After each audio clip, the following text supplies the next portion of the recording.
Motorcycle মেকানিকের কাজ করত স্বপন কুমার রায়। বিয়ের পর নিজেকে সুখী আর খুশি রাখার চেষ্টার কমতি ছিল না তার। কিন্তু স্ত্রী যদি মনের মতো না হয় তাহলে আর কি করার, কপাল খারাপ। তাই তো বুকে চাপা কষ্ট আর এক পাহাড় অভিমান নিয়ে চলে গেলেন না ফেরার দেশে। ঠাকুরগাঁয়ের রানীশঙ্কেল উপজেলার হোসেনগাঁও ইউনিয়নের উজধারি গ্রামের সুবেদ বর্মনের ছেলে তিনি। পেশায় মোটরসাইকেল মেকানিক। বিয়ের পর থেকেই স্ত্রীর সাথে ঝগড়া লেগেছিল তার। ঝগড়া আর অভিমানের কারণে স্ত্রীর সাথে 3 মাস আগে একবার কথা হয়েছিল স্বপন কুমার রায়ের। এরপরে একটি প্রশিক্ষণ নিতে গিয়েছিলেন ঢাকায়। মনে করেছিলেন ফেরার পর সব কিছু স্বাভাবিক হয়ে যাবে, কিন্তু তা আর হয়নি। 9 মাসের অন্তঃসত্ত্বা স্ত্রীকে বোঝাতে ব্যর্থ হয়ে নিজেই ইতি টানলেন তার জীবনের। যদিও তার স্ত্রী সম্পর্কের অবনতির কথা মানতে নারাজ। এদিকে মা কেঁদে বুক ভাসাচ্ছেন তার নিজ বাড়িতে। দিদি, দাদার সাথে সর্বশেষ আপনার কবে কথা হয়েছিল দিদি? ঢাকা যাওয়ার সময় কতদিন আগে এটা? 1 মাস আগে মনে হয়। 1 মাস আগে। এই দাদাদের আসলো, এরপর আপনার সাথে কথা হয়নি? না মোবাইলেও কথা হয়নি? না। আজকে খবর কিভাবে পাইলেন? আজকে মরার খবর শুনি। আজকে আপনাকে খবর দিল? আমার কাকু। এমনি কি কোনো দাদার সাথে কোনো মনোমালিন্য ছিল দিদি আপনার? না না কোনো মানে উনি যে মারা গেছে কি কারণে মারা যেতে পারে, কি মনে হচ্ছে? আপনার কাছে কোনো কিছু মনে হচ্ছে? আপনার স্বামী সবচেয়ে বেশি আপন আপনার।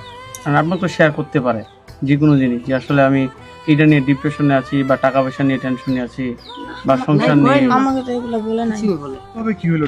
নাই কবাজ পামুই মোর বেটা কাজা ঝোরা আমার কিচ্ছু নাই। মোর বেটা বইনে চলে গেল ঘরে থাকি, সকালে দেখিবা মোর বেটা চলে গেল গে বা।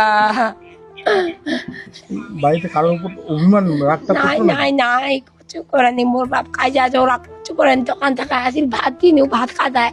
আমার লোক দুই যাবতে থাকিছি, মোর বেটা ঘরত থাকিল। কাজা ঝোরা কোনো হয়নি না হয়নি। দিদি নাকি বাসায় ছিল, ওদের বাসায় দাদাকে ঢাকায় ছিল বলে। ঢাকা ট্রেনিংত গিলা, শোরুমের লোক লাগাইল ট্রেনিং দিবা। মাইদার সিজার বেচলাইছে বাড়ি। এখন আমাকে মেয়েটাকে দেখতে হবে, এটা আমার দেখার দায়িত্ব। জামাই সর্বশেষ আপনার বাড়িতে কবে গেছিল? যায়নি, গেছিল আগে, এখন যায়নি। ঢাকা আসার পর যায়নি। রবিবার বিকাল 3টায় পারিবারিক শ্মশানে তার শেষকৃত্য সম্পাদন করেছে ভাই ও প্রতিবেশীরা। পুলিশ বলছে এই ঘটনায় এটি ইউডি মামলা হয়েছে। ওনার আপাতত এমনি কোনো সমস্যা নাই, বুঝছেন। উনি ছিল না, বাসায় ছিল না, কিছুদিন আগে ঢাকায় গেছিল। এখানে মোটরসাইকেল মেকারের দোকান করে, তো তেলের সংকট এই জন্য আর ওটা মানে দোকানটা করে নাই। তো ঢাকা কদিন গেছিল, ঢাকা থেকে আসছে। এখন আসার পর মনে করেন এই যে 2-4 দিনের এখন আবার দোকান খুলছে, দোকান করতেছে। তো বাড়িতে ঝগড়াঝাটি কিছু, ওর বউ কিন্তু এখানে নাই, মানে বউয়ের সাথে ওর কিন্তু মানে অতটা ইয়া নাই, সম্পর্কটা ভালো না আর কি। এখন মনে করেন তারপরে এখন উনি তো এখন দোকান করে, দোকান তো দোকানেই থাকে সবসময়। এখন কালকে আসে আবার খাওয়া দাওয়া করছে, সব কিছু আসছে 10টার দিক, আসে দোকান করে, হ্যাঁ ঘরে শুইছে।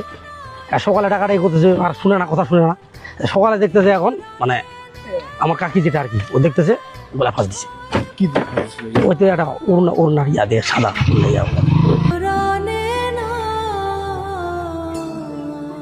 রেডি করতেছে এখন দেখলাম।